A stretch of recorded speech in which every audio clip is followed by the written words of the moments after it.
Esta porque conferência será gravada nós agora. percebemos, né, que era bem mais interessante, inclusive do ponto de vista de lucratividade, poder vender esses serviços integrados. Então, é basicamente isso.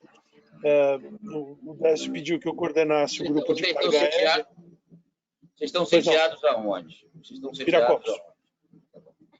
aonde? Os aviões ficam lá em Viracopos, quer dizer, na maior parte do tempo, né? Hoje eu estou com um avião no Galeão, fechamos alguns fretamentos a partir do Rio de Janeiro, então um dos aviões está lá no Galeão. Então o Décio pediu para eu coordenar o grupo de carga aérea. Nós vamos ter, né, o fórum, em princípio está previsto para o final desse ano. Vamos ver como é que, se o Covid deixa até lá a gente fazer alguma coisa, né? Vai ser, acho que esse ano aqui é um ano todo especial.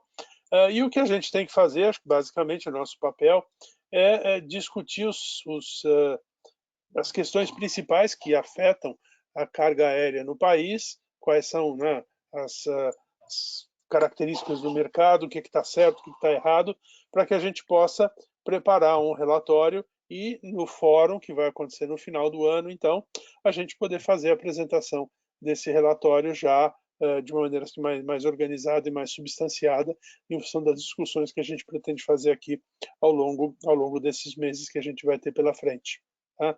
Então, o foco é esse. A gente tem alguns desafios que são bastante claros, né? Quer dizer, carga aérea, você, quando põe uma carga no avião, é basicamente porque você quer velocidade.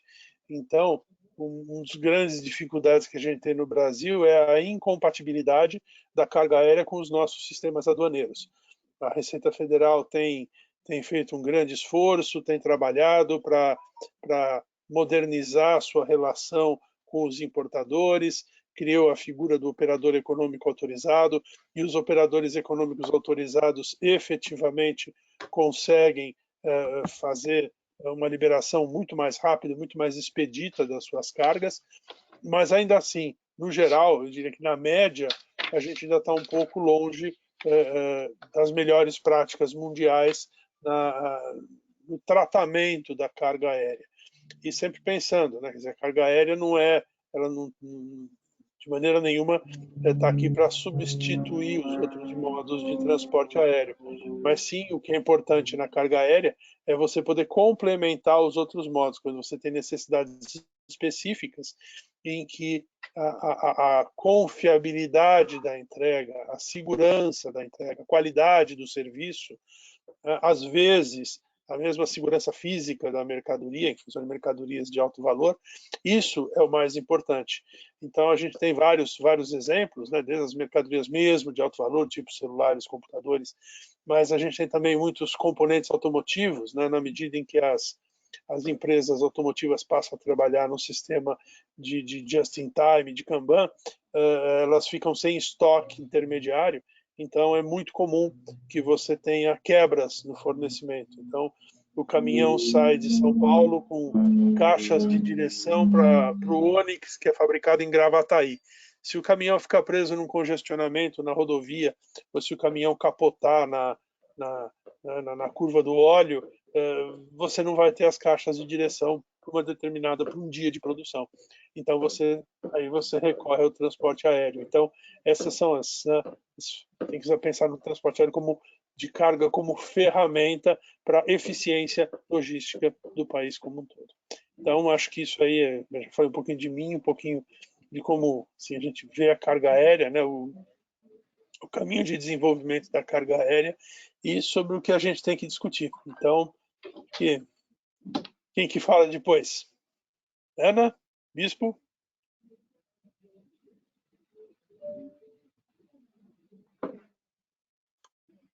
Boa tarde. Oi, Adalberto, tudo bem? Precisamos nos ver, né? Quem sabe numa Carajé. Eu sou o gestor da Fênix. Nós trabalhamos com importação e exportação só no segmento de aeronáutico, tá? Então, nós importamos desde um parafuso até um avião, um helicóptero, e se no futuro próximo, quem sabe, espaçonaves. nós trabalhamos em conjunto com a Modern, né, no início dos trabalhos da Modern, e continuamos prestando serviços para eles até hoje nas importações de aeronaves. Também trabalhamos no início da implantação do Azul. Não sei se o Roberto se lembra, né, que a gente se reencontrou lá quando vocês saiu da Bike. E hoje nós temos uma carteira de clientes aí, pelo menos de metade, não digo metade, mas uns 40% do PIB brasileiro são clientes nossos do escritório. Na importação de aeronaves, aviões e helicópteros. Na parte de receita, como o Roberto já comentou, realmente a receita melhorou muito em comparação ao passado. Eu acredito em 3 aspectos. Um, na parte de TI, tá, que facilitou muito com nós evitamos toda a documentação através de arquivamento e solicitação digital. A segunda, na ferramenta online, que apesar que ainda está muito ruim, eu estou roubando essa frase da Ana, tá? Que ela falou em outra reunião com a gente, que é muito ruim, mas hoje ela está melhor. Está muito melhor, porque hoje não tem mais, desculpe, ex-profissional que não deu certo na carreira de médico, advogado e outras coisas. E sim, a pessoa sai da faculdade, faz o concurso e vai trabalhar. Então, o aspecto corrupção não acabou, mas em comparação a 40 anos atrás, quando eu iniciei minha vida profissional, está bem melhor, muito melhor.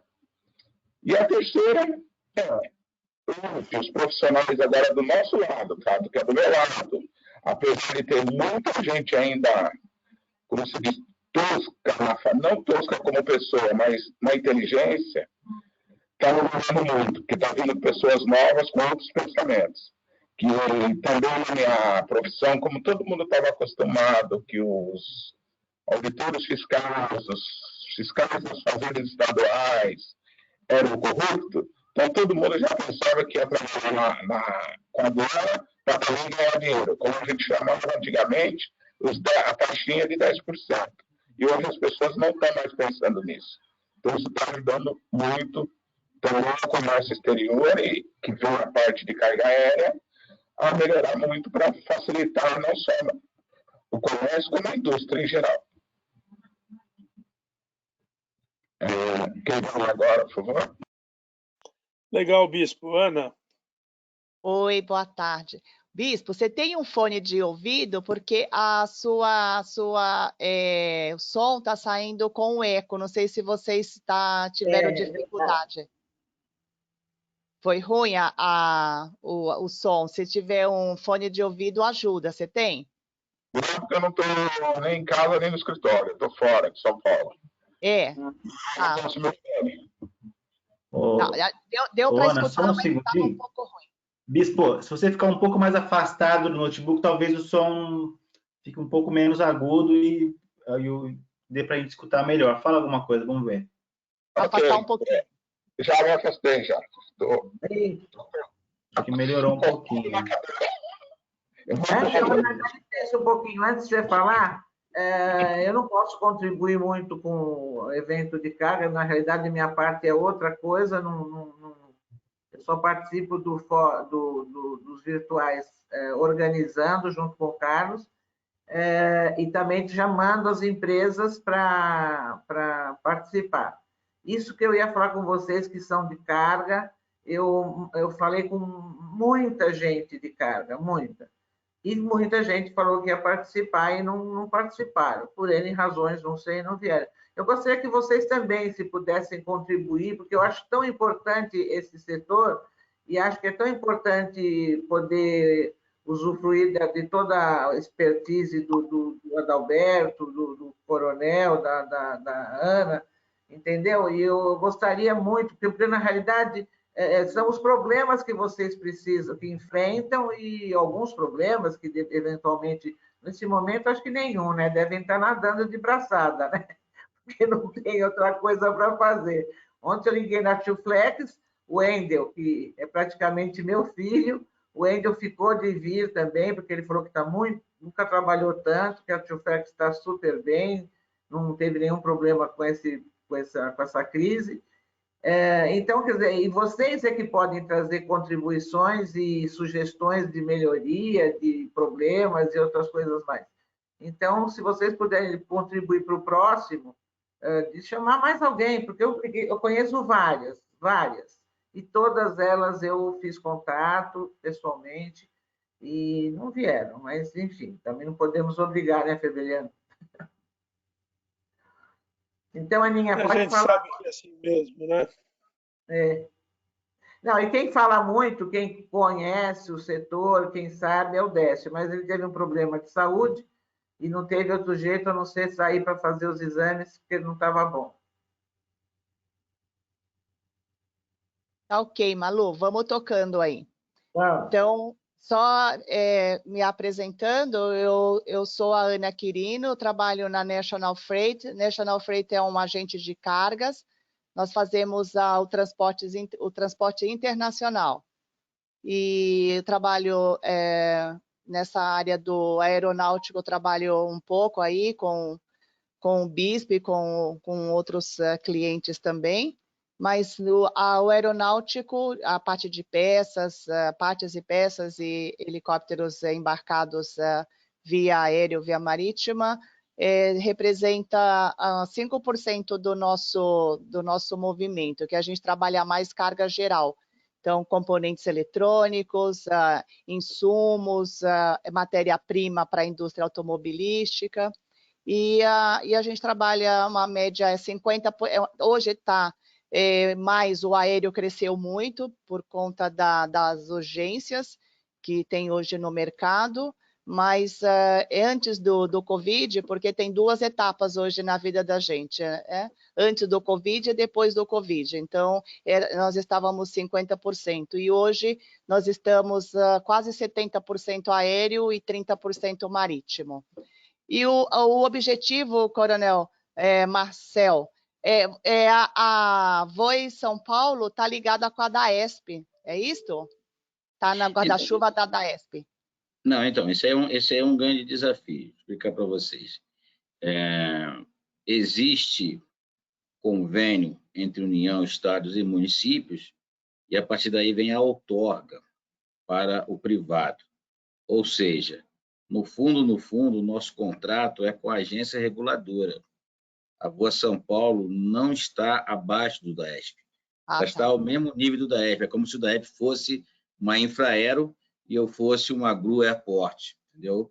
Ou fosse uma GIG lá do Galeão. Então, esse aqui é um desafio. É lógico que foi a primeira concessão, muitas coisas discutidas entre as partes, mas a partir de 1º de novembro de 2017, toda a gestão do aeroporto, toda a gerência completa, tanto financeira, econômica, quanto a operacional, é da VOA. Então, ou seja, o DAESP para a VOA, ele não tem essa ligação, entendeu? Ele é mais um elo de suporte de escopo e de técnico, porque a Agência Reguladora de São Paulo, a ATESP, ainda não está preparada suficiente para receber esse pessoal. Ou seja, eu conversei muito com o Milton Petroni, que vai assumir agora a Agência Reguladora de São Paulo, e a ideia é que até com essa nova privatização, praticamente o DAESP seja extinto. E aí, com isso, os técnicos, né, uma parte, principalmente a parte de engenharia, que tem esses dados que estão lá no DAESP, ou seja, os engenheiros não estão na agência. Então, a agência sente-se carente desse tipo de mão de obra, por isso que ainda há uma dubicidade entre a TESP e a DAESP, mas, na verdade, a VOA ela está para o DAESP, assim como uma Gru Airport está para a Infraero, ou seja, o aeroporto de Guarulhos já foi da Infraero e hoje está sendo gerenciado pela Gru Airport. Tá bem? Mas o nosso relacionamento com a DAESP é o melhor possível, ou seja, a gente tem trazido ensinamentos, trocando experiências, eu acho que isso que ganha muito com esse processo.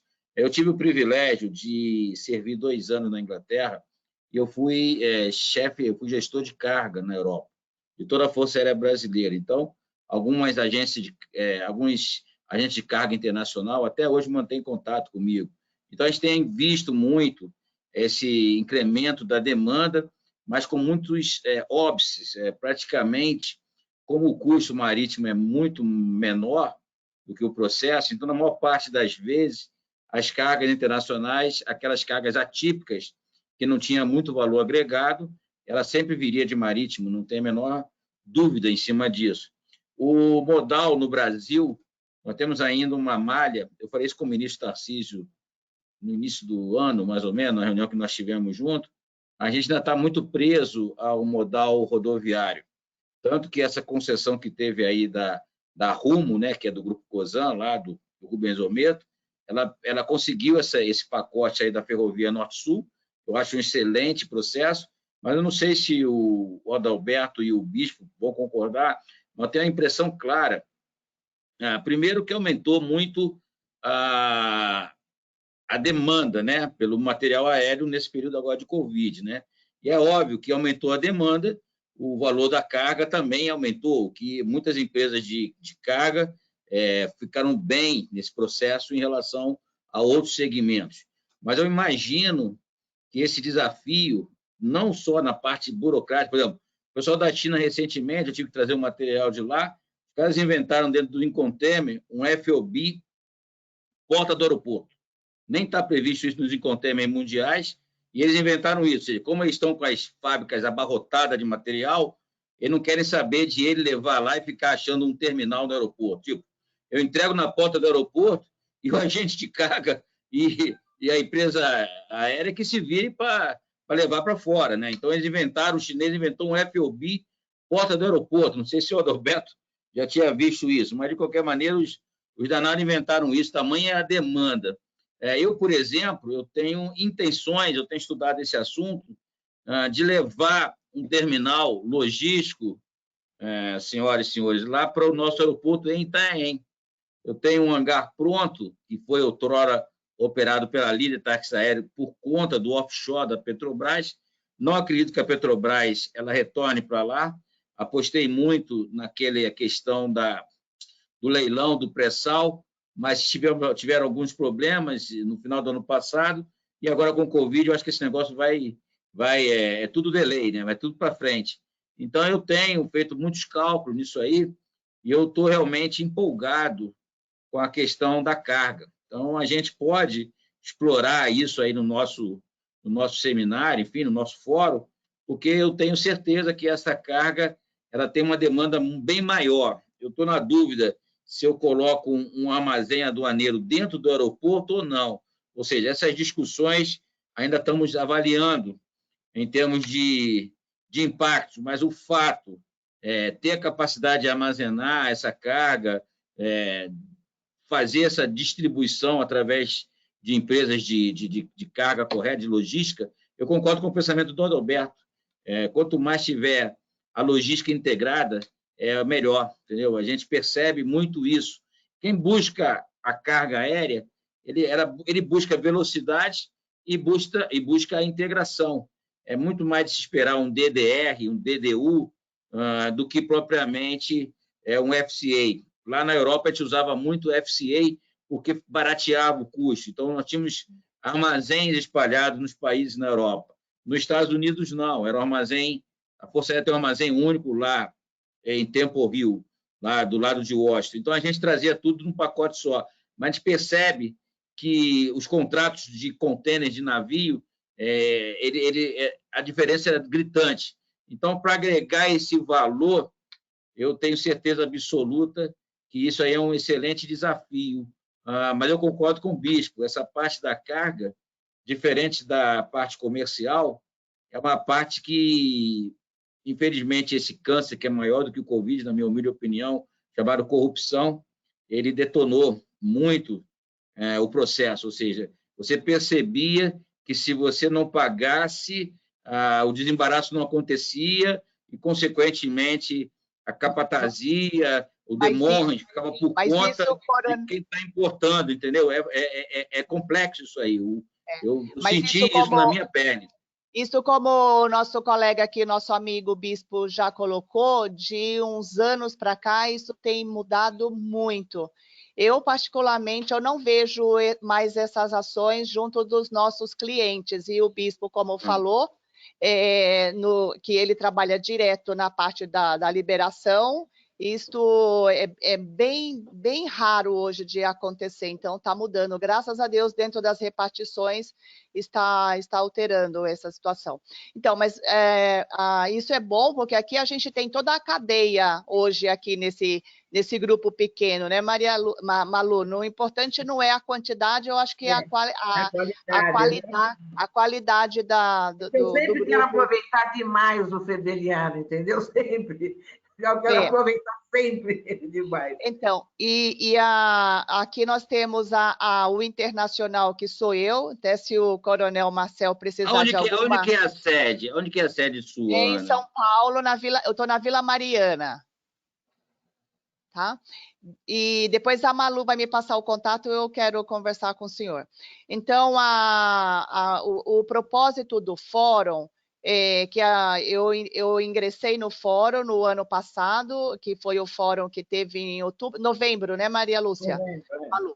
E foi discutido as várias salas que foram divididas. A nossa sala é de carga aérea. Então, a gente colocou, ficamos 2 dias discutindo os problemas que cada um dentro da carga aérea enfrenta, para a gente fazer um relatório, que depois os coordenadores das salas fizeram um relatório, e o comandante Décio, junto, quem pilota quem iniciou esse projeto foi o Dr. Osiris Silva. Então, ele está à frente não, é o idealizador. Quem está à frente, quem é nossa trabalhadora aí, é Malu e o Décio, né?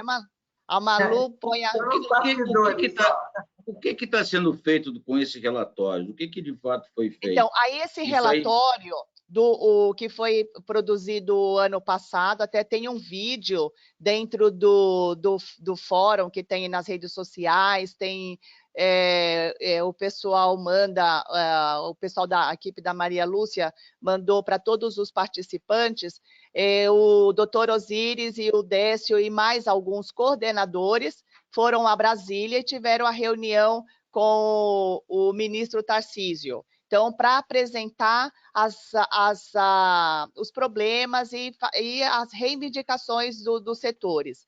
Então, dentro do nosso setor, dentro da nossa sala de carga aérea, nós falamos muito, porque tinha advogados de companhias aéreas, então estava o pessoal da Gol, estava da Latam, estava o pessoal da Azul, então tinha também a parte de combustível. Então, na ocasião, foi falado muito sobre os preços, de ter uma paridade dos combustíveis e lubrificantes da aviação.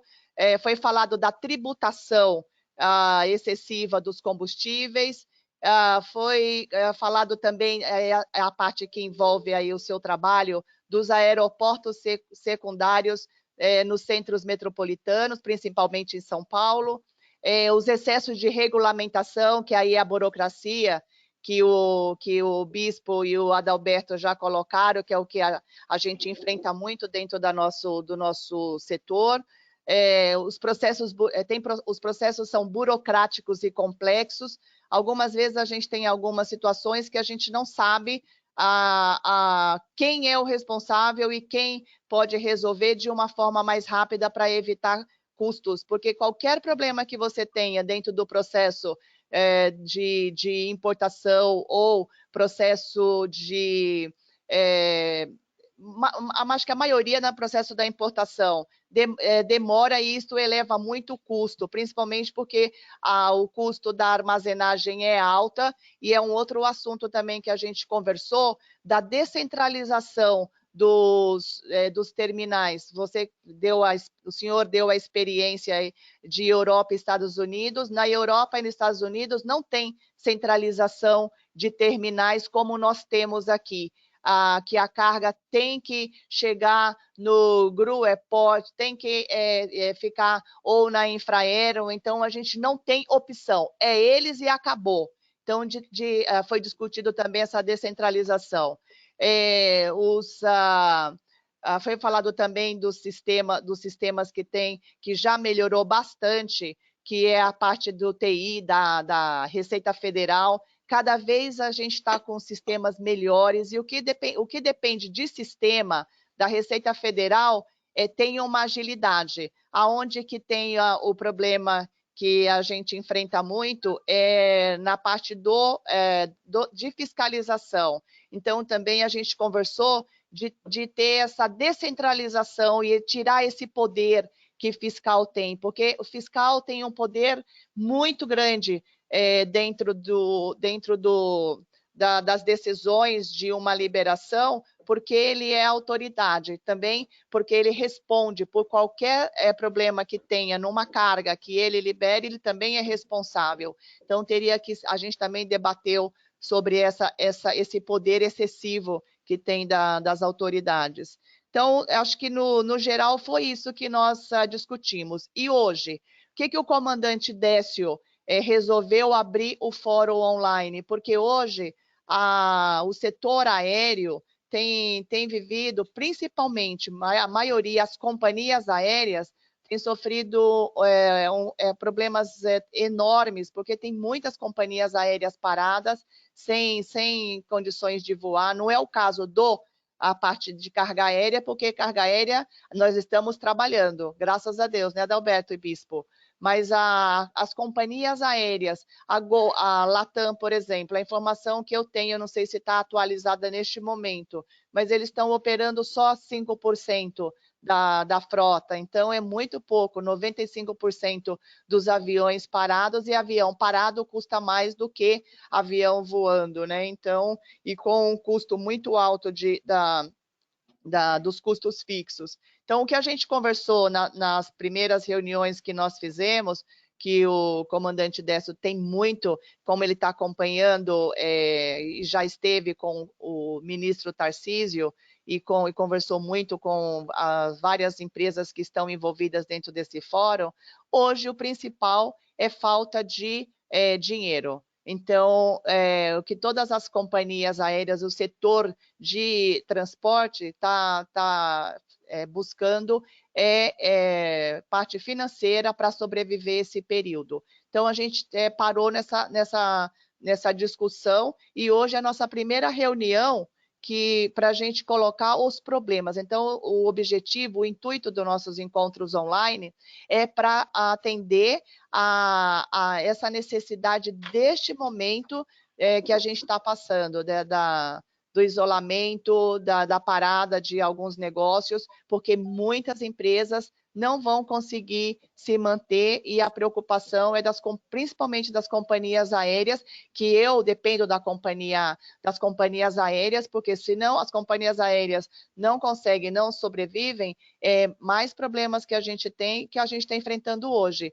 Hoje eu tenho carga, e carga aérea que cresceu para nós aí nesse período, e não temos espaço para embarcar a nossa carga. Então, além do frete internacional está 100%, e algumas companhias aéreas mais de 100%. No caso da China, que é o maior volume que a gente está trazendo hoje, nosso frete era uma média de $6,50, e hoje o que a gente está encontrando, o frete mais em conta, mais acessível, é $10, $10,50. E tem companhia aérea que não parou de voar e está colocando mais e mais voos extras, é a Emirates. Só que a Emirates está com frete de $20 o quilo da China. Então, é impraticável, só numa emergência muito, num desespero muito grande para pagar um frete desses, né? Então, o objetivo desse nosso encontro é este. Então, aí agora o Adalberto... Ana, usa os aviões da Moderna. A Moderna faz só nacional, né, Adalberto? Tá. Isso, a gente só faz doméstico 737 e não dá para ir até a China. Eu ia até a China de 737, vou demorar 5 dias. Agora começa a ampliar. Você sabe que eu precisei dos serviços da Modern no mês de janeiro, no final de janeiro e início de fevereiro, nós tivemos uma demanda muito forte de exportação de máscaras para a China. e a gente nunca iria imaginar que a gente iria ter falta desse produto aqui no Brasil. Então, nós exportamos muitas máscaras. E eu acredito que a maioria dos meus colegas da parte internacional, de carga internacional,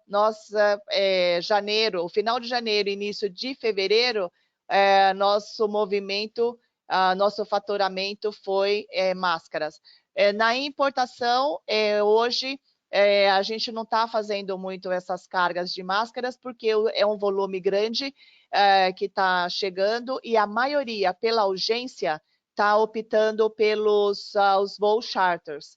Então, a gente teve algumas consultas de voos charters, que aí os charters da China é a partir de $500 mil, né? Então, é muito complicado você fazer uma operação dessa, porque você tem que colocar o dinheiro na frente num charter, né? É verdade. Então, nós temos né, algumas questões.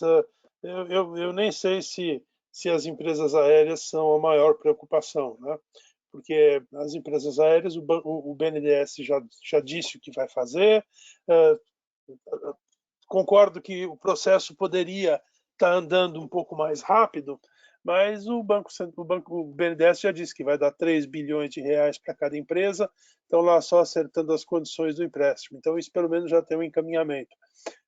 Me preocupa muito mais toda a rede de prestadores de serviço, das exatas, porque são empresas menores, são empresas extremamente intensivas em mão de obra e não tem nenhuma sinalização, tem a promessa do governo de que o governo não vai esquecer delas e que vai fornecer algum tipo de apoio. Mas, como a gente já é grandinho, a gente sabe que não dá para acreditar nunca em promessa de governo, né? Então, a gente está aí vendo, e isso me preocupa, porque não adianta nada eu ter empresa aérea, mas não ter ninguém para né, processar os passageiros, para carregar a bagagem no avião, para fazer a manutenção de trânsito do avião. Então, a gente tem realmente aí preocupações que ainda estão aí em função de falta de definição para alguns setores. Com relação à movimentação, o setor certamente não sofreu tanto quanto a aviação de passageiros. Então, nós temos tido a demanda por carga muito menos afetada do que a demanda por transporte de passageiros. Mas não é verdadeiro dizer que as empresas aéreas não têm problemas, porque muitos dos nossos clientes, e particularmente os clientes com quem a gente tem contratos de longo prazo, eles enfrentam dificuldades. Seja porque eles não têm mais como vender seus produtos, porque toda a cadeia de comercialização está fechada, a cadeia de comercialização tem o comércio eletrônico, mas boa parte do comércio do Brasil ainda é comércio real, ao vivo, shopping center, lojas, e isso está tudo fechado. Então, tem alguns clientes que pararam a produção por não ter como desovar sua produção. Tem clientes que pararam por falta de componente, né, por falta de matéria-prima, porque todas as cadeias logísticas aí do mundo sofreram impacto em função da Covid. E eu tenho clientes que pararam porque o governador mandou botar a fábrica em férias coletivas. Então, a gente tem essas três situações. De maneira geral, os nossos volumes de carga diminuíram um pouco no mês de abril em relação a março, mas, por outro lado, tivemos aí uma compensação com algumas oportunidades de fretamento. Então, no final, ficou mais ou menos igual a situação. A carga internacional, sim. A carga internacional está se beneficiando muito. A gente tinha, pré-Covid, né, até o final do ano passado, começo desse ano, a gente tinha 50% da carga andando no porão dos aviões de passageiros, da carga internacional. E esse tráfego desapareceu, evaporou. Não tem mais avião de passageiro indo para lugar nenhum. Então, você tinha, Adalberto, mesmo desculpa, que a demanda tenha Adalberto, diminuído, sim, pois não? qual que é o percentual aí de carga em avião passageiro? Eu não escutei, desculpa. 50%. 50%. Obviamente, isso não é um número preciso, né? Mas isso é são amigos aí bem... Né? Se você quer saber a fonte, foi Miguel Dal que falou 50%. Gravou 50%, então eu boto fé nele. E o que acontece é que mesmo que a demanda tenha diminuído, né, quando você tem um corte na oferta gigantesco como esse, então realmente você acaba tendo oportunidades para a Emirates cobrar $20, talvez 25, quem sabe, né? Então, efetivamente, para quem as empresas cargueiras internacionais, essas realmente estão passando por um bom momento, né? Aqui, como eu disse, na carga doméstica, a gente tem, não foi nem de longe parecido com o que aconteceu no transporte de passageiros, mas houve uma pequena redução na demanda. Agora, isso, gente, é passageiro, né? Ontem, na nossa reunião do comitê executivo, a gente estava justamente discutindo isso, e eu chamei a atenção para isso. Quer dizer, nós estamos todos desamparados, achando que esse é antes do corona e depois do corona. Oh, meu Deus, o que será da minha vida? Gente, isso tem 1 mês e meio. Não é um ano, é 1 mês e meio. E vai passar mais 1 mês, 2 meses e vai acabar. Então, efetivamente, é muito, né, da nossa psicologia. A gente é tão massacrado por essas notícias o tempo todo que isso parece mega, super, hiper, duper complicado. Não é. Esse é um processo de pandemia, não é o primeiro que afeta, não é o primeiro que afeta o mundo, não é o primeiro que afeta o mundo na era moderna. Já tivemos aí o H1N1 da SARS, né, já tivemos... mas não afetou tanta gente, tá? Eu continuo achando que tem muita gente ganhando dinheiro com essa propaganda toda da pandemia. Então, mas não é uma questão. Então a gente tem que lembrar, mais 1 mês, 2 meses, isso passa. E aí a gente vai retomar as atividades econômicas. O PIB vai cair 4%. Vai. Eu recebi ontem uma previsão de um banco de investimento, que realmente o Brasil deve cair, o PIB brasileiro deve cair uns 4,5%. O Chile deve cair 4,8%. O México 6%, a Argentina 6,5%. Adalberto, previsão do dólar, pelo amor de Deus, fala a previsão. Dólar, fala de coisa séria, né? A previsão do dólar. O dólar não tem nada a ver. O dólar não tem nada a ver com a atividade econômica. É pura especulação, bispo. Você está absolutamente correto. Quer dizer, olha só o que aconteceu, que coisa mais ridícula. O Banco Central brasileiro abaixou, né, 0,75% os juros internos. E aí, meu Deus, o dólar disparou porque todo mundo tirou o dinheiro do país. Hello! Ninguém tirou o dinheiro do país por causa de 0,75% ao ano. Ninguém, com o risco que tem o Brasil, com a complicação que é o mercado brasileiro, ninguém vai tirar o dinheiro daqui por causa de 0,75% ao ano. Tem uma especulação danada, todo mundo joga em cima disso, né? As ações da Azul, né? As ações da Azul estão sendo comercializadas aí na faixa de 14, 15 reais. Alguém sabe quanto elas estavam em fevereiro? Na faixa de uns 80, mais ou menos. 60, 80. 63. A ação da Azul está 1/4 do preço que estava há um mês atrás. Detalhe, os aeroportos estão aqui, os aviões estão aqui, os passageiros estão aqui, os destinos turísticos estão aqui, os destinos de negócios estão aqui. Hello, gente. Como é que um negócio que valia 62 passa a valer 15? Não tem isso. É ridículo. Essa ação vai voltar a valer 30, 40, 50, pelo menos, daqui a 2 anos. Se vocês tiverem uma graninha sobrando aí, compre a ação da Azul, compre a ação da Gol, aproveitem. A da Gol também caiu por 1/4 do preço. Isso é ridículo. Isso é pura especulação. Eu recomendo para vocês, tem um livro bem legal de ler, muito gostoso, né? O título do livro é Pour It With Your Heart. É o livro do fundador da Starbucks. E ele escreveu um livro sobre a história da Starbucks. E tem um trecho lá, já perto do finalzinho do livro, né, em que ele conta, depois que ele abriu o capital e tal, ele conta de um dia que o preço das ações da Starbucks despencaram na bolsa. E por que as ações despencaram? Porque tinha tido uma geada gigantesca aqui no Brasil, então o preço do café ia subir. Né? E ele escreve lá, está lá escrito no livro, fala, olha, a gente não compra 1 quilo de café no Brasil. A gente compra em outras partes do mundo, não compra café no Brasil. Todos os meus contratos de compra de café são por preço fixo para 3, 4 anos. Então, o café pode subir, pode descer, não vai mudar nada na minha empresa. Por que que o preço da ação está variando? Não tem sentido. Então, gente, esquece, o dólar é pura especulação, é por aí. Tem gente ganhando dinheiro com a sua agonia, né? Para a gente é ruim. Para a gente é muito ruim, porque com agonia ou sem agonia, todo mês tem que pagar arrendamento, e pagar arrendamento com dólar a 5,80 é diferente de pagar arrendamento com dólar 4,20, como estava algum tempo atrás, né? Então, realmente, para a gente abre um rombo legal no caixa. Mas, enfim, é a vida, é a vida. Vamos tocando em frente. Então, eu queria passar essa mensagem para vocês, né? Esse negócio vai passar rápido.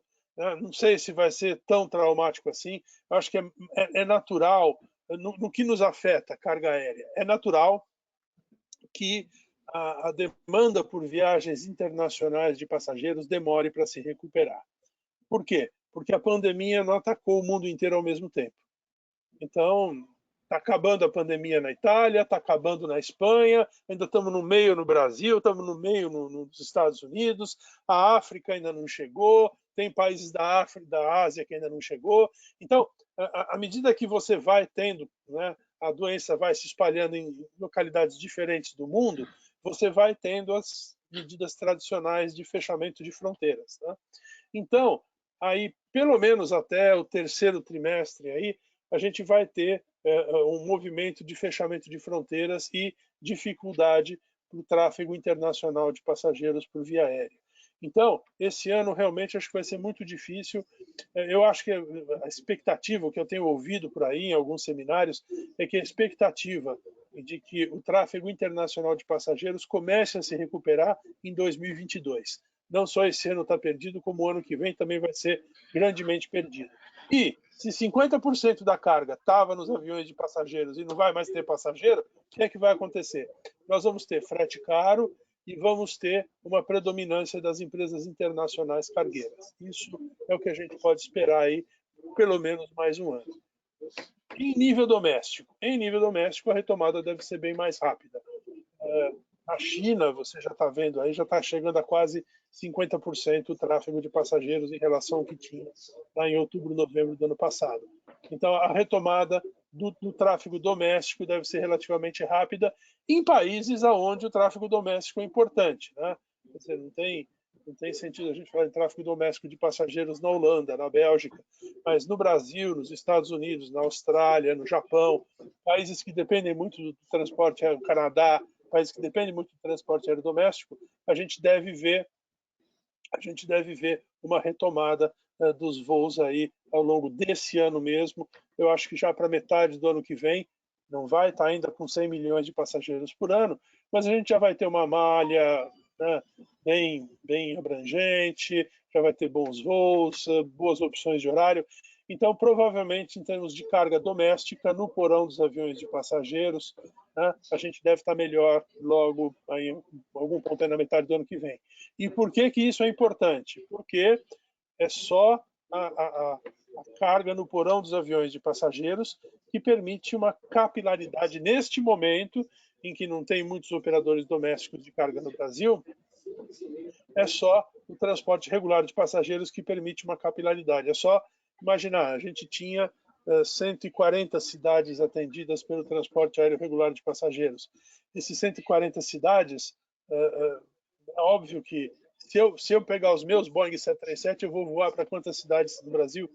Se eu conseguir uma dúzia, 15 cidades, não dá para ir além disso. Se eu for pensar além disso, não tem demanda. Vou chegar com um Boeing lá, o Boeing vai ter que ficar parado uma semana lá juntando carga para poder decolar com 15 toneladas. Então, é importante que a gente tenha as empresas de passageiros para oferecer essa capilaridade maior por todo o território nacional. Então, nesse sentido, provavelmente até o final do ano, começo do ano que vem, no máximo até metade do ano que vem, a gente provavelmente já vai ter uma situação de carga doméstica já mais bem equacionada, mais bem resolvida. Tá? O que a gente pode fazer, e é o que eu sugiro que a gente faça nesse grupo aqui, é justamente pensar quais são aquelas dificuldades que o setor tinha, né, até dezembro do ano passado, o que a gente pode fazer para melhorar, porque é mais fácil você implementar mudanças quando você tem menos volume. Tá? Por que estão reformando a pista do aeroporto de Congonhas agora? É óbvio, né? Porque agora dá para você fechar o aeroporto de Congonhas para recapear a pista, né? Nunca deu para fazer isso porque Congonhas tinha voo o dia inteiro. Então, quando você tem menos tráfego, quando você tem menos movimento, é um bom momento, às vezes, para você reestruturar alguns procedimentos, algumas ideias. Então, eu acho que esse deve ser o nosso foco, pensar o que a gente pode mudar e melhorar. Estou vendo aqui que o comandante Afonso, da Betaer, acabou de se juntar aqui a gente. Afonso, você quer? Fala um pouquinho aí sobre o que você espera aqui dos trabalhos do grupo. Está conseguindo? Não está saindo o teu som. O microfone está aberto, mas não está saindo o seu som. Deve estar mal conectado aí.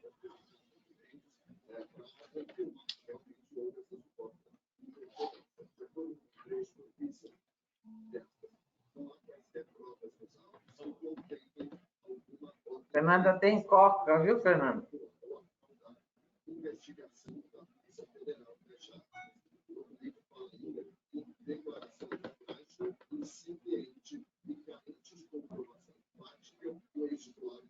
Deixa eu dar um tempo lá pro. E aí? Pronto? Agora está mudo o seu microfone, agora está ok? Estão me ouvindo agora? Agora tá. Agora sim, positivo. Ah, tá.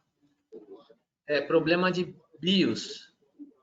Burro e ignorante operando o sistema. O problema é sempre entre a cadeira e a máquina, o operador, né? É a pecinha que mais dá defeito. Em avião também. Fala, Adalberto. Fala, Malu, Carlos Alberto, Ana. E o Marcel aí, tudo bem, Marcel? Prazer em falar contigo. Força Aérea. E Então, temos pessoal, um bispo aqui também. Quem está aí? Temos um bispo hoje aqui. Ah, o bispo, que bom. Aqui tem um de Deus, Afonso de Deus, viu? Pessoal, desculpa eu entrar agora, mas eu estava em outro evento. Eu concordo com o Adalberto, é importante a gente começar, porque o cenário era um, e hoje é cenário completamente diferente. Não obstante das dificuldades que nós possamos encontrar, mas nessa hora da gente ocupar o espaço na crise e nos reinventar. Como? Organizando a nossa infraestrutura, revendo a nossa malha. Os pequenos aqui, os táxis aéreos, como eu tenho falado, nós somos 36 empresas, nós temos que rever muita coisa. A ANAC, nós observamos que ela tem uma legislação bastante restritiva, mas ela está flexibilizando algumas coisas e toda a estrutura hoje, eu posso dizer, do táxi aéreo, ela não está 100%. Muita coisa, eu passei 8 anos no CENIPA, era muita coisa no papel. E com a gestão da segurança operacional, passou a ser essa realidade mais atual, não era só no papel. Então, a coisa passou a ser mais operacional, né? Mais prática. Então, a estrutura, obviamente, dos grandes não podem ser aplicada para os pequenos. Então, a gente precisa fazer uma adequação dessa balança aí. Mas, mesmo assim, nessa adequação da balança, os pequenos não sobrevivem sem os grandes, porque são os alimentadores, né, para a nossa malha de grande porte. A gente vê a Asta, a gente vê a Tioflex. Nós estamos num projeto, iniciando o projeto Fênix, eu já falei isso para o Décio, o projeto Fênix Renascido das Cinzas, que é a nossa regional, né? O projeto da regional, o projeto Fênix. Nós já tivemos, há 10 anos atrás, nós tínhamos 22 regionais, de 22 a 25. Hoje nós temos 3 que não se sustentam, né? Mas, de qualquer maneira, como eu concordo com o Adalberto, a gente tem que rever esse momento. Temos que colocar pelo menos 3 pontos, eu não sei aqui a sala, né? Mas no táxi aéreo na regional, que eu troquei figurinha nessas duas, a gente identificar os pontos mais importante a gente apresentar para o governo. E aqui, os pequenininhos, fazer a conexão para carga de pequeno porte. Obviamente, os Boeing da Modern, ela não chega onde os caravans vão chegar, mas precisa um rearranjo para chega naquele hub e as pequenininhas, nós precisamos de um redesenho desse modelo. Eu penso, viu, Adalberto, que a gente poderia aqui no fórum sentar e promover a parte de uma conversa mais logística, fazendo uma inclusão do táxi aéreo. Essa é a minha percepção aqui na Vitaer. É muito estanque as coisas não são... nós somos intermodal, né? Somos igual multidisciplinar, mas nós não somos interdisciplinar. Eu penso que é o momento, Adalberto, da gente haver uma interdisciplinaridade. Eu posso estar enganado, mas nós precisamos redesenhar isso e incluir mais e ocupar mais. Eu tive uma dificuldade muito grande agora na operação de no Brasil. Eu não sei quanto a gente tem de porão de carga nos pequenos. Eu não sei quantos assentos. A gente pega todas as EOs dos 120 táxi aéreo, eu não sei quantos assentos tem, eu não sei quanto metro cúbico de carga tem, eu não sei quantos quilos de carga a aviação brasileira tem. Então, a própria ANAC, a gente poderia redesenhar isso, e informação estratégica, né? Aí cada um fica no seu, mas, pô, um B200 tem quanto no porão? Tem tanto. Então, alguém tem que trabalhar isso, né? É isso. Eu concordo com o Adalberto muito bem, dificuldade que tínhamos, e a partir de agora vamos reescrever isso aí e reorganizar o que a gente puder, né? É isso. Obrigado, pessoal. É um mercado que tem lá os seus desafios, né? Assim, vocês terem ordem de grandeza, né? Obviamente, eu não sei, faz tempo que eu não faço pesquisa de preço, mas a última vez que eu tive algumas discussões a respeito para uma eventual parceria com uma das empresas aéreas brasileiras para fazer complementação de carga, só para vocês terem uma ideia, né? Era assim, numa rota típica São Paulo-Manaus, as tarifas que eles estavam comercializando eram na faixa de R$ 2,50 por quilo, né?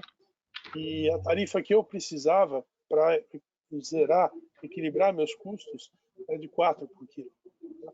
Então, realmente, você tem um problema já naquela época, $100 a 5,70, é um problema muito grande. Eu tentei muitas vezes, eu estudei com o Rui um monte de vezes se a gente conseguia fazer esse tipo de complementação e a conta simplesmente não fechava.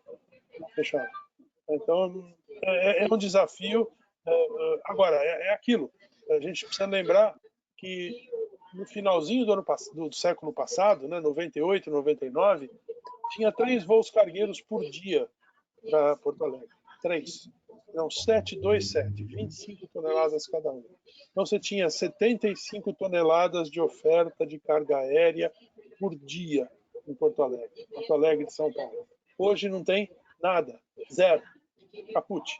Um pouquinho de carga de porão nos voos de passageiros e, sei lá, 1 ou 2 toneladas em cada voo, quer dizer, deve chegar a quanto? Talvez 20 toneladas de oferta por dia. Onde é que está essa carga?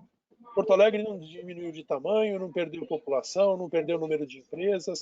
Quer dizer, o que nós vimos foi na medida em que desapareceu a oferta de transporte aéreo de carga puro, simplesmente as empresas migraram para o bom e velho rodoviário, como o Marcel disse, são mais de 63% ou 64% do transporte brasileiro é feito no caminhão, né, no transporte rodoviário, e com um agravante, né? Isso tem 20 anos. Então, durante 20 anos, depois que a Varig fechou, não teve mais nenhuma oferta de voos cargueiros no Brasil, com exceção da linha São Paulo-Manaus, que essa sim tem sido firme e forte há muitos anos. Mas os outros voos cargueiros desapareceram todos. Então, eu posso te garantir, aquele comprador que comprava frete aéreo lá em Porto Alegre nos anos 90, esse cara já está aposentado. Não tem mais ninguém lá que sabe comprar frete aéreo. Então, a gente precisa fazer todo um trabalho novo de desenvolvimento de mercado. Esse é um dos grandes desafios que nós temos, que a gente se colocou na Modern, é de voltar a desenvolver esse mercado, criar novas oportunidades, porque o país é grande e o país precisa do transporte aéreo, mas não é uma coisa, infelizmente, não é uma coisa trivial. Então, Afonso, acho que tem muita possibilidade, acho que, particularmente para os táxis aéreos.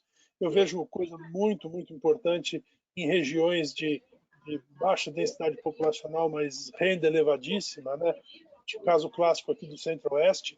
Então, ali certamente tem um monte de possibilidade o táxi aéreo fazer serviços de encomendas expressas, comércio eletrônico, pacotes, exames laboratoriais. Tem um potencial enorme nessa região, porque é uma região de cidades muito espalhadas, muito distantes entre si, e com uma renda muito alta. Então, aí, certamente tem um mercado muito interessante. E a gente precisa voltar a desenvolver alguma coisa um pouco mais integrada, como você disse, né? A gente precisa mais operações mais integradas entre a malha regular de passageiros, o porão da malha regular de passageiros, os voos cargueiros nas rotas troncais que demandam mais volume, que demandam o transporte de material perigoso, né, de carga perigosa, que demandam o transporte de material radioativo. Tem uma série de produtos que você tem muitas restrições para transportar junto com os passageiros, e mesmo só cargas de muito volume, né? Os bagageiros estão limitados. Então, eu acho que a gente tem aí um campo fértil para a gente estudar e propor algumas medidas que possam favorecer o desenvolvimento do mercado. Eu acho que a ANAC tomou medidas extremamente inteligentes nesses últimos meses, facilitando o transporte de carga pelas empresas de táxi aéreo, inclusive material perigoso, inclusive material biológico. Eu acho que isso foi super importante para o país, bom para as empresas de táxi aéreo, sem dúvida nenhuma, mas mais importante para o país. Também acho que foi correto as medidas que eles tomaram, favorecendo o transporte de carga em aviões de passageiros. Mas a gente sabe que isso é um band-aid, né? Porque você encher um 320 de caixa, botar a rede em cima, 3 horas para carregar o avião, 2 horas e meia para descarregar. Então, efetivamente, são soluções que são temporárias, mas não são muito eficientes. Eu acho que o ambiente que a gente tem é mais ou menos dessa natureza nesse momento. Adalberto, se você me permitir, só uma questão aí com esse negócio das rotas e tudo. Eu tenho tido demandas aqui, tanto por municípios, eu faço parte aqui do Comitê de Jundiaí, de Ciência e Tecnologia, e tenho trazido material, viu, Ana? Importando material também da China, esse conceito aí das máscaras, dos testes, nós também interferimos aqui junto com o município. E o que nós estamos vendo?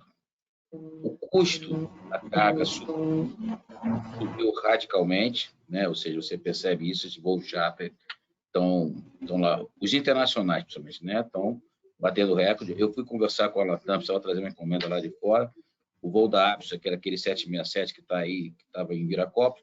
Eu sou daquela época da instrução com o pessoal da Beta, da Skymaster, que ia lá Manaus, Viracopos, Manaus, estava naquele pacote. E o que acontece?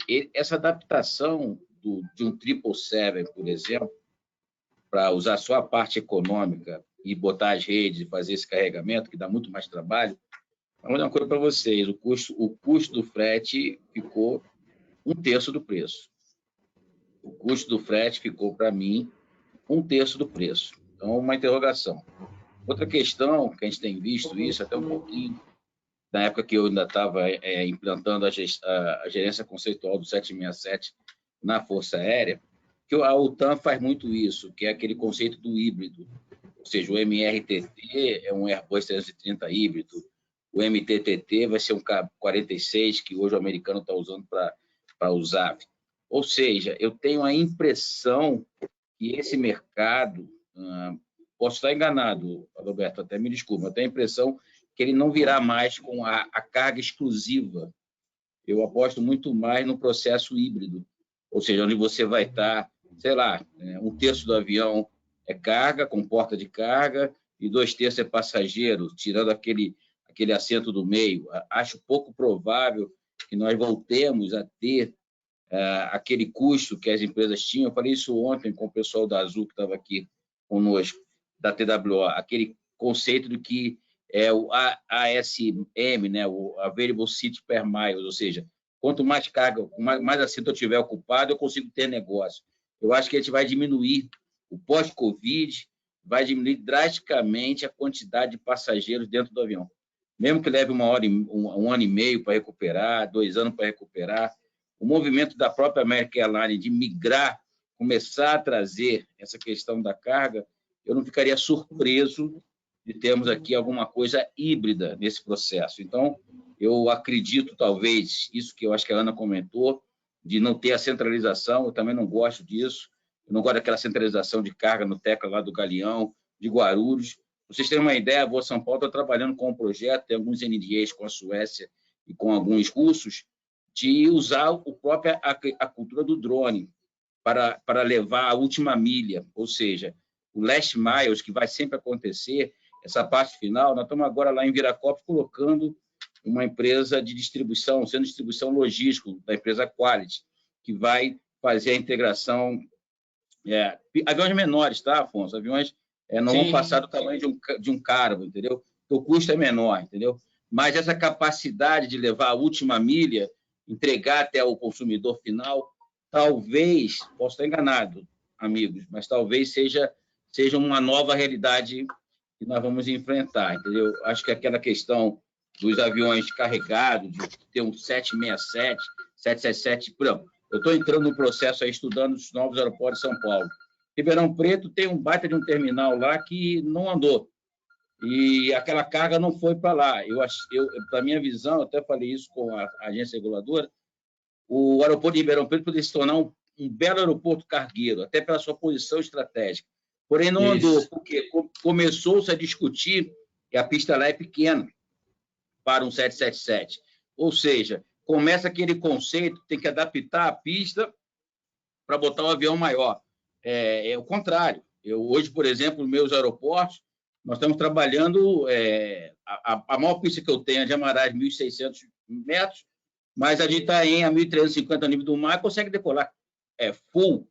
Então, ou seja, você percebe que talvez até o universo que você, eu tiver uma chance, eu gostaria de ter o privilégio de ir visitar você em Viracopos para conhecer a Molder, mas a impressão que eu tenho é que esse teu nicho aí tem espaço, e muito espaço. Ou seja, esse 737, por exemplo, o 737 operaria nos meus aeroportos. Então, a gente tem que, sabe, olhar um pouquinho diferente. Eu estou com a minha... É óbvio que eu estou falando... Vou dar um exemplo para vocês. Hoje, o querosene aqui em Jundiaí vai pagar R$ 3,46. No posto de gasolina, eu fui encher meu tanque agora, era R$ 3,50 o carro. Então, ou seja, nós estamos conseguindo botar o combustível mais barato do que o automotivo. Ou seja, se você fizer essa integração combustível, aeroporto, lógico, eu tive que abolir um monte de taxas comuns, senão não dava certo. A gente tem que abolir essas taxas, a rotina, pagar a taxa de permanência no pátio é besteira. Até 3 horas nos aeroportos, está na legislação, não paga nada. Depois de 3 horas e 1 minuto, aqui era R$ 1,95, ou seja, chegou um comandante que uma vez veio aqui e falou se podia pagar com drops house. Aí o pessoal viu que eu estava ali perto, ficou tudo sem graça. Eu falei, não, comandante, drops house, preferência aquele preto, que eu gosto, aquele é mais forte e tal. É isso, ou seja, esse conceito a gente tem que, sabe, sair totalmente. Não adianta aumentar tarifas de permanência em pátio, nós temos que fazer a aviação movimentar. Eu acredito que esse movimento, salvo o melhor juízo, que vocês têm mais experiência um pouquinho nessa parte aí do que eu, lógico, a minha é um pouco mais genérica, mas eu vejo que nós temos um caminho em fazer armazéns descentralizados, aeronaves híbridas, se o táxi aéreo... por que o cara ganhou tanto espaço? Por conta que ele consegue ser uma espécie de um avião híbrido, entendeu? Tem espaço para aquelas cargas menores. O avião aqui da TWO decola daqui 2 da manhã. Semana passada tinha um Brasília aqui levando 4 toneladas de máscara, ou seja, álcool gel também. Então, a gente percebe, talvez, que essas cargas menores, mais rápidas, ela tem um espaço grande para essa malha que nós temos no Brasil. E aí, sim, os aeroportos como Viracopos, Guarulhos, enfim, ficariam como uma espécie de hub, que nem o Afonso falou, para a distribuição maior. E aí vai entrar no custo do mercado, porque muitas das vezes, é o que eu falei, é mais barato mandar pela ferrovia Rumos, por exemplo. A Rumo vai ser mais barato, depende, entendeu? Então, eu acho que eles têm espaço, eu não sei. Eu acho que a gente pode fazer um trabalho legal, se vocês me permitirem, junto com vocês aí, a gente fazer um negócio bacana nesse fórum, que nós temos um espaço. Eu, particularmente, aposto muito mais na carga do que no passageiro, se que é a minha humilde opinião. Eu aposto muito mais na carga. Porque passageiro, isso que nós estamos vendo aqui, vai ser a realidade do amanhã. O tráfego aéreo, o Ponte Aérea Rio-São Paulo, muitos empresários que eu convivo não vão mais ficar vindo de São Paulo para o Rio. Aqui é mais barato, mais prático, pode gravar. As atas do conselho nós estamos fazendo aqui com muita tranquilidade. Tem dias que eu faço 6 conferências, que eu não conseguiria fazer se tivesse que pegar a estrada. Então, agora, a carga não, né? A não ser que a gente chegue naquele momento de Capitão Kirk, né, Afonso? Jogar nas estrelas, teletransporte. Eu acredito muito que essa fase final, para mim, é uma verdade. Inclusive com aeronaves tipo drones um pouco maiores para fazer o last miles, a última milha para fazer a entrega disso aí. Agora, temos que quebrar mais do que legislação. Eu diria que temos que quebrar interesse. Tem alguns interesses ainda, e quando eu começo a falar de ser alguns projetos, aí começa, não, mas veja bem. Não tem veja bem. É uma questão simples e direta. Eu consigo fazer essa rota? Consigo a aprovação da agência reguladora? Sim, não. E a gente começar a trabalhar esse tema. Eu tenho um feeling que nós vamos sair do Covid com esse conceito mais fortalecido. A minha humilde contribuição com vocês aí. Vamos lá, a gente já passou o horário. A gente tem mais alguma coisa para falar? Tem alguma coisa mais? Eu gostaria só de comentar uma coisa. Realmente, essa é uma das grandes dúvidas, né, que a gente tem, que efetivamente essa mudança de paradigmas, todo mundo trabalhando de casa, o uso mais intensivo das telecomunicações, se isso vai levar a um comportamento, uma mudança de comportamento em relação às viagens. E é verdade, existe o potencial de que isso aconteça. Eu pessoalmente sou cético. Tá? Eu sou cético. Eu ouvi essa mesma história, mesmo argumento, no finalzinho do século passado, começo desse século, quando começaram a surgir os programas gratuitos para você fazer conferência. O Skype, por exemplo, surgiram vários lá no comecinho do século, e a mesma historinha, todo mundo dizia. Eu mexia com a aviação geral na época, aviação executiva, e todo mundo dizia, é a morte da aviação executiva, ninguém mais vai comprar avião, porque agora vai todo mundo fazer por conferência, acabou esse negócio. Na prática, o que foi que aconteceu? Na prática, todo mundo passou a usar muito mais a conferência, e porque tinha muito mais conferência, passou a fazer muito mais contato, passou a fazer muito mais negócio, e passou a viajar muito mais. As viagens de passageiros explodiram, justamente em função da maior facilidade de telecomunicações. Mas é a tendência. Isso vai se repetir ou não? Não sei. Pode ser que... eu acredito que sim. Eu concordo com você, porque eu acho que essa experiência, a experiência que eu tenho, eu senti muito isso. Né? Pode ser que aconteça, pode ser que aconteça. Agora tem problema de pandemia, tem problema mais social e tal, pode ser que aconteça, mas realmente a gente tem que esperar para ver o que vai acontecer. Né? Com relação a Ribeirão Preto, estou doido para voar para Ribeirão Preto. Já disse isso lá para o pessoal. Verdade. O pessoal que eu dou lá do terminal, eles perguntam, Alberto, a gente recebe muita carga da China, essa carga vem de 747 para o Paraguai. Eu quero levar essa carga para lá, para liberar lá, quando vocês quiserem. Você me dá a demanda que eu ponho o avião lá. Né? A demanda nunca apareceu. Então, o problema não é o aeroporto de Ribeirão Preto, é a localização. Tem cliente. Se tiver cliente, o avião vai para lá. Não precisa. O tamanho da pista, não esquece isso. O problema é, tem cliente? Se tem cliente, a gente vai. Se não tem cliente, sorry. Eu tenho dificuldade de manter meu voo para Recife. O voo para Recife, eu não consigo carga boa para descer. Tem dia que eu desço com um avião vazio. Não consigo botar mais do que 3 voos por semana para Recife. Recife. Quer dizer que não só porque é uma cidade grande, mas é uma cidade super importante no Nordeste. Tem conexão com o voo internacional. É questão. me dá o cliente, que se tiver cliente, meu amigo, o avião está lá no dia seguinte. Tá? Qualquer que seja o aeroporto. Qualquer que seja o aeroporto. Gente, obrigado. Só uma Obrigado. coisa, Adalberto. Posso falar um Malu, minuto? só Claro, uma claro. parte aqui ao Adalberto. Eu vejo, eu penso, estou convicto disso, ser oportuno nós fazermos nesta sala um grupo de trabalho de integração, a gente desenhar esse modelo, entendeu? E propor aos táxis aéreos essa integração, entendeu? A gente pode costurar isso mais à frente, mas eu sou convicto que a gente precisa rever esse modelo aí, ou começar pequeno e depois, porque tem muito para otimizar melhor as nossas aeronaves, essa conexão com a carga pequena, principalmente nesse cenário da internet, que as cargas pequenininhas. Mas essa troca que é importante, Afonso, entendeu? Eu acho que é um momento da gente rever valores da gente depois de toda essa tragédia com o coronavírus, entendeu? Menos ganância, menos eu, e vamos nós juntos. Eu acho Justamente. que é só isso. Eu acho que essa sala aqui é muito importante, viu, Adalberto? A gente se integrar, não ficar desconectado. Eu também Eu acho. não sei como é que é. Como é que é em termos de regimento para a criação de grupo de trabalho. Eu não tenho absolutamente nada contra. Eu acho isso super importante.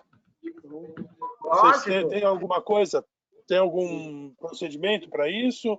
Ou a Quem gente faz define... isso é o Carlos, mas tem grupo de trabalho, sim.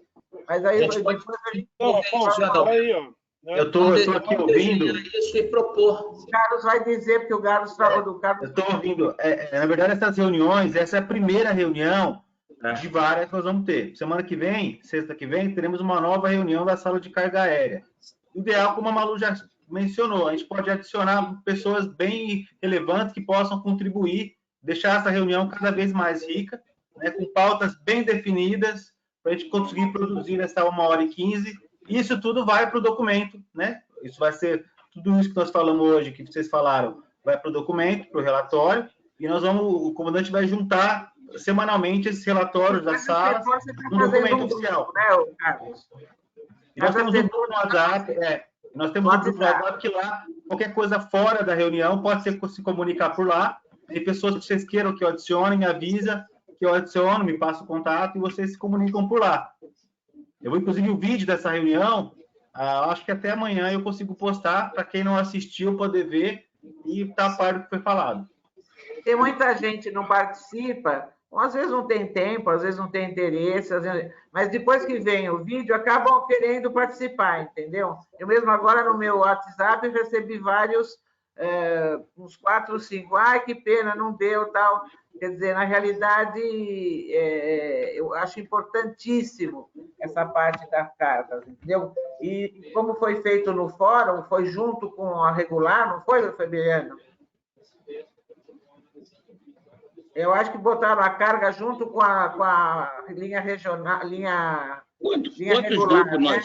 Quantos eu não grupos sei, nós somos? porque eu iria coordenar a sala de carga aérea, mas 15 dias antes da reunião, surgiu uma viagem super importante para mim, eu precisei ir para o exterior, e aí eu não participei. Mas realmente eu sei que não teve uma reunião específica de carga aérea. Eu não achei que foi acredito boa. que ela foi incluída junto com o transporte regular de passageiros. Tá? Malu, desculpa, só para eu poder me preparar, eu não tive ano passado nesse fórum, até o Décio tinha me convidado e tal, mas eu estava fora do Brasil nessa época. Eu convidei muito mais. Eu sei. Eu estou aqui pedindo desculpa para a senhora, eu estou aqui, né? Eu falei assim, I'm sorry, entendeu? Eu não estava, acabou juntando uma data que não dava para mim, não deu, tá bem? Quantos grupos nós somos? Só para eu ter uma noção. Eu lembro que teve a parte de infraestrutura, a parte de carga, só para eu poder me situar. Foram 12 salas. Esse ano vão ser 14, porque entrou, é capaz de ser até mais de 14, mas esse ano entrou a aviação agrícola, que nós não tínhamos ano passado, entrou formação aeronáutica, E agora entraram mais 2 grupos aqui, que é da aviação aerodesportiva. Então, acho que vão ser acho que umas 14 salas ou 15 salas. Oficialmente 13, Malu, que é a linha aérea regular, nós não estamos tendo sala de linha aérea regular no fórum virtual. Eu acho que é a única exceção. O resto, todas as salas, mais a formação aeronáutica. Apesar de que... Eu não queria fazer o carga junto com a linha regular. Embora eles tenham bastante coisa a ver, mas eu acho que deveria ser separado. Você não acha, Adalberto? Eu acho porque, na verdade, as demandas são muito diferentes, né? São diferentes, eu também acho. Então, passageiro tem um problema enorme com o ICMS, a gente tem um problema bem menor com o ICMS, existe, mas ele é muito menor, né? Passageiro não tem nenhum problema com terminal, né? Os terminais de passageiros são nababescos, maravilhosos, tem tudo que você pode querer. Terminal público de carga, tem 3 ou 4 aeroportos com terminal público de carga. Todos os outros aeroportos do país, para poder operar, eu preciso alugar um terreno, comprar tijolo, construir um terminal de carga meu para que eu opere. Quer dizer, então, é uma diferença. Muito mais difícil eu colocar uma linha para uma cidade onde não existe um terminal público de carga, né? Então, são diferenças. O padrão dos aviões é diferente, a idade dos aviões é diferente. Não, tem muita diferença, eu acho. A Ana que não participou, né, Ana? Mas eu achei que a carga ficou um pouco abafada, não ficou? Um pouco abafada na sala de linha regular, porque... misturou muito. E teve muita discussão com os advogados das linhas aéreas falando sobre judicialização, que é o que as companhias aéreas, principalmente o passageiro, era um dos maiores gargalos que eles tinham, né? Então, ficamos muitas horas discutindo sobre isso e não tem nada a ver isso com a carga aérea, né? Então... eu também achei que ficou muito ruim, mas eu acho que esse ano não vai. Eu quero fazer separado. Você está convocado, viu, Adalberto? Apesar de que, Malu, o táxi aéreo... Eu gosto de satisfação, espero não ter nenhum imprevisto, né? Não mas tem, você é muito... Eu já disse para o Décio que eu acho que esse ano aqui, até o final do ano, eu acho que é meio wishful thinking que a gente vai conseguir fazer. Sei, mas está marcado para 31 de novembro a 1º de dezembro, lá no WTC. Se der tudo certo, se passou toda essa crise, a gente vai fazer da forma que fizemos, talvez até com um pouquinho de diferença, com alguma palestra, para também quebrar um pouco aquela canseira de ficar dentro de sala, mas vai ser o mesmo formato. Eu acho que o Marcelo está querendo falar. Oi, Marcelo, fala. Malu? Já estou chamando de Marcelo, nem coronel, mas já estou chamando. Mas o Marcelo é gente boa, ele não se incomoda com isso. A minha vida toda, eu tive dificuldade de explicar que era Marcel, entendeu? Aí Marcelo, Maciel, Manuel, né, o Afonso? E aí vai. Aí tem uma vez, lá nos bons tempos, eu ainda tenente, com a idade do menino aqui do meio, que me fugiu, que tá com a Gol aí, pô. Então a gente, né, Afonso? Estávamos lá no Nordeste, aí na hora de registrar no hotel, eu falei, não, é Marcelo sem o O. A senhora do hotel registrou Marcelo sem o O. E não é piada. Então não é piada. Faz muito sentido para mim. Eu falo, tá certo. Não, porque